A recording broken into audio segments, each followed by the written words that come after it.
मैं उसको कंडेम करता हूं और ऐसे फर्जी रिपोर्ट को हम कभी नहीं मानेंगे, सदन कभी नहीं मानेगा। What is there to make such a hue cry about this table, which is a procedure? Most of them, those who are raising issues, are also members in JPC. Sanjay Singh ji, आप तो खुद मेंबर हैं। हाँ, तो खुद मेंबर है JPC में, अपना रिपोर्ट का विरोध कर रही है। Here is a member who says, how does the minister know? Isn't the minister the member of this house? How? What is this kind of a misleading of the house? It's outrageous, sir. ಕುಂಭಮೇಳದಲ್ಲಿ ಶಾಹಿ ಸ್ನಾನ ಅಂದರೆ ಅಮೃತ ಸ್ನಾನವನ್ನು ಮಾಡಿದರೆ, ಪುಣ್ಯ ಸ್ನಾನವನ್ನು ಮಾಡಿದರೆ ಬಡತನ ನೀಗುತ್ತಾ ಅಂತ ಖರ್ಗೆ ಅವರು ಪ್ರಶ್ನೆ ಮಾಡಿ ಇಡೀ ದೇಶದ ಬಹುಸಂಖ್ಯಾತರಿಂದ ಚೀಮಾರಿಯನ್ನು ಹಾಕಿಸ್ಕೊಂಡ್ರು. ಅದಾದ ಮೇಲೆ ಈಗ ವಕ್ಫ್ JPC ಏನಿದೆ, ಅದು ವಕ್ಫ್ನ ವಿಚಾರದಲ್ಲಿ ಒಂದು ಕಮಿಟಿಯನ್ನು ಮಾಡಿ, JPC ಕಮಿಟಿ ಜಗದಾಂಬಿಕಾ ಪಾಲ್ ಅವರ ನೇತೃತ್ವದಲ್ಲಿ ಆ ಕಮಿಟಿ ಸಾಕಷ್ಟು ಚರ್ಚೆಯನ್ನು ಮಾಡಿ ಸಾಕಷ್ಟು ವಿಷಯಗಳನ್ನು ಸಂಗ್ರಹಿಸಿ ಈ ವಕ್ಫ್ ಬಿಲ್ಲನ್ನು ತಿದ್ದುಪಡಿ ಮಾಡುವ ಬಗ್ಗೆ ಏನು ಅಂತಿಮವಾದಂಥ ಒಂದು ಕರಡನ್ನು ಕೊಟ್ಟಿದೆ, ಅದು ಈಗ ಟೇಬಲ್ಗಿದೆ. ಅಂದರೆ ಈಗ ಅದು ಲೋಕಸಭೆ ರಾಜ್ಯಸಭೆಯಲ್ಲಿ ಮಂಡನೆ ಆಗ್ತಾ ಇದೆ. ಇವತ್ತು ಮಂಡನೆ ಆಗಿದೆ. ಇದರ ಬಗ್ಗೆ ಖರ್ಗೆ ಅವರು ಒನ್ಸ್ ಅಗೇನ್ ಮತ್ತೆ ವಿರೋಧವನ್ನು ಶುರು ಮಾಡಿದ್ದಾರೆ. ಖರ್ಗೆ ಅವರು ಇದನ್ನು ಒಪ್ಪೋದಕ್ಕೆ ಸಾಧ್ಯನೇ ಇಲ್ಲ, ನಾವು ಈ JPC ಕಮಿಟಿ ಕೊಟ್ಟಂತಹ ಏನು ನಿರ್ಣಯಗಳಿದೆ ತಿದ್ದುಪಡಿಗೆ ಸಂಬಂಧಪಟ್ಟಾಗ ಅದನ್ನು ಒಪ್ಪೋದೇ ಇಲ್ಲ ಅಂತ ಹೇಳಿದ್ದಾರೆ. ಆ ಕಾಂಗ್ರೆಸ್ನ, ಆ ಆಮ್ ಆದ್ಮಿಯ ಎಲ್ಲ ಪಕ್ಷದ ಸಂಸದರನ್ನು ಕೂಡ ಸದಸ್ಯರನ್ನಾಗಿ ಮಾಡಿಕೊಂಡೇ ಈ ರಿಪೋರ್ಟನ್ನು ಮಾಡಲಾಗಿದೆ.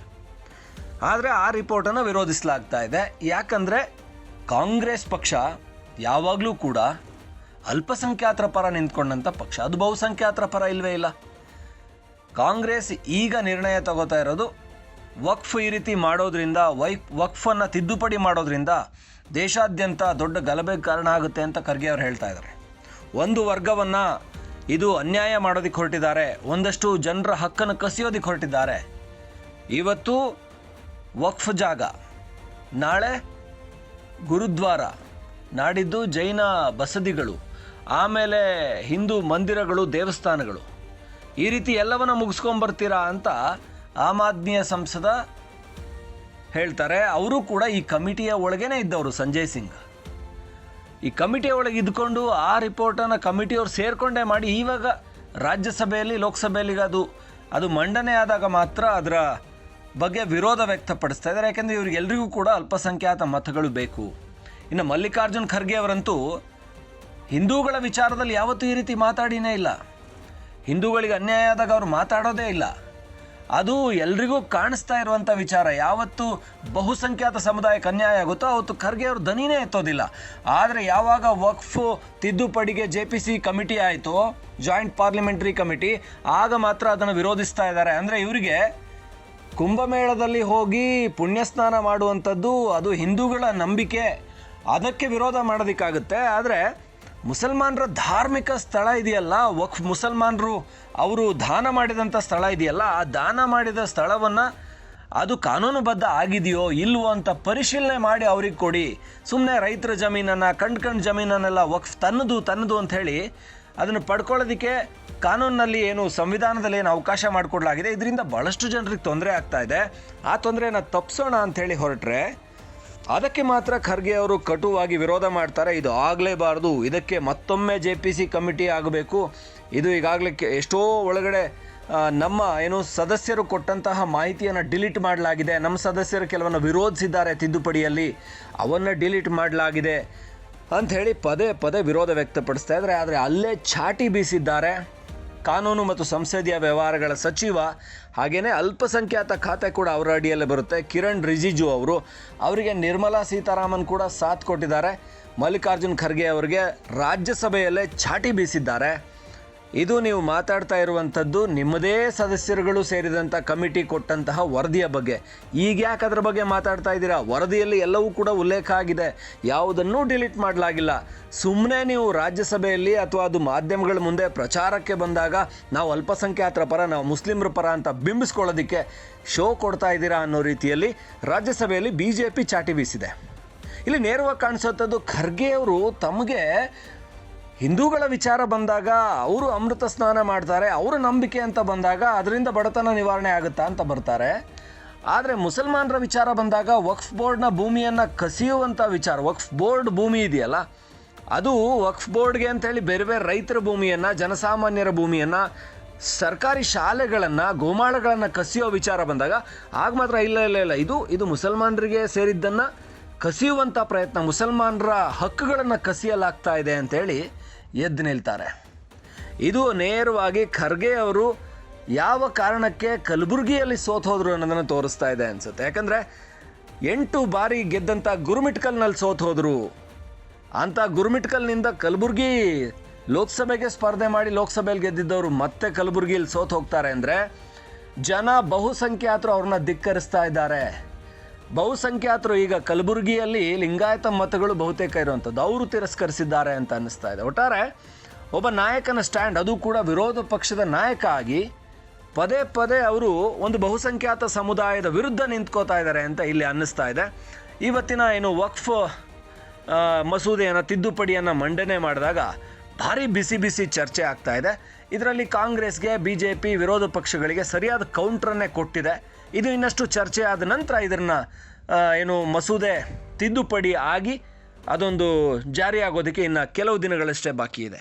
हमारा एक ही विषय है, जो वक्फ बोर्ड की JPC की रिपोर्ट है, जिस रिपोर्ट में अनेक सदस्यों ने अपना डिसेंट नोट दिया है, वो नोट देने के बावजूद भी प्रोसीडिंग से निकालना और उन मेजॉरिटी मेंबर्स के व्यूज सिर्फ उसमें रखकर बुलडोज करना, ये ठीक नहीं है, ये कंडेमेबल है और एंटी डेमोक्रेसिक है, एंटी प्रोसीजर है. और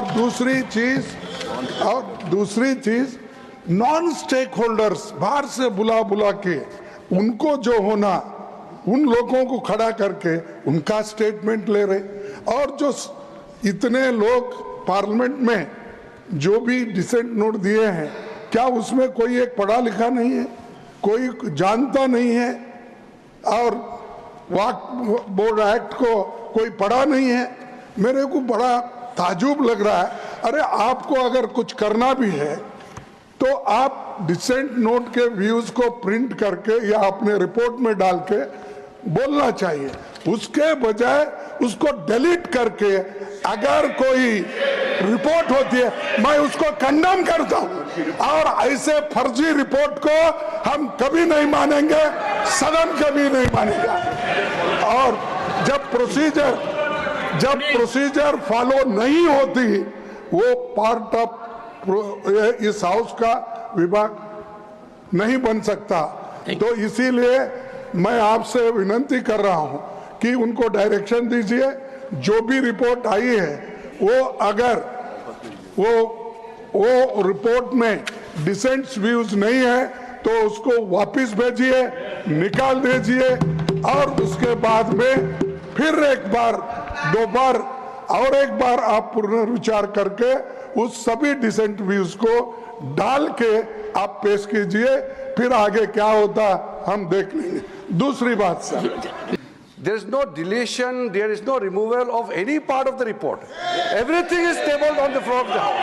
On what basis you can raise this kind of issues? Don't mislead the House. Sir, I am very pained to say that the honorable members from opposition parties are making unnecessary issue by raising issue which is not fact. The allegation is false, sir. And as per the rule, the JPC had conducted the entire proceedings. There was no violation of any rules. All the members from the opposition parties participated in the proceedings of the JPC for last 6 months. Now finally, when the report is placed in the floor of the House, they are raising objection. In the appendix also, all the dissent notes are also attached.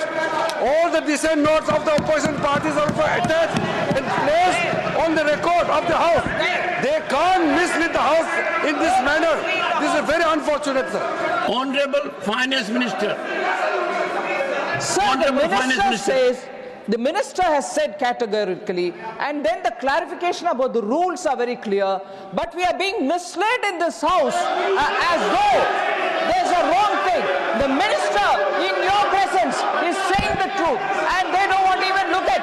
And here is a member who says, how does the minister know? Isn't the minister the member of this house? What is this kind of a misleading of the house by honorable members who are supposed to be familiar with the rules? It's outrageous, sir.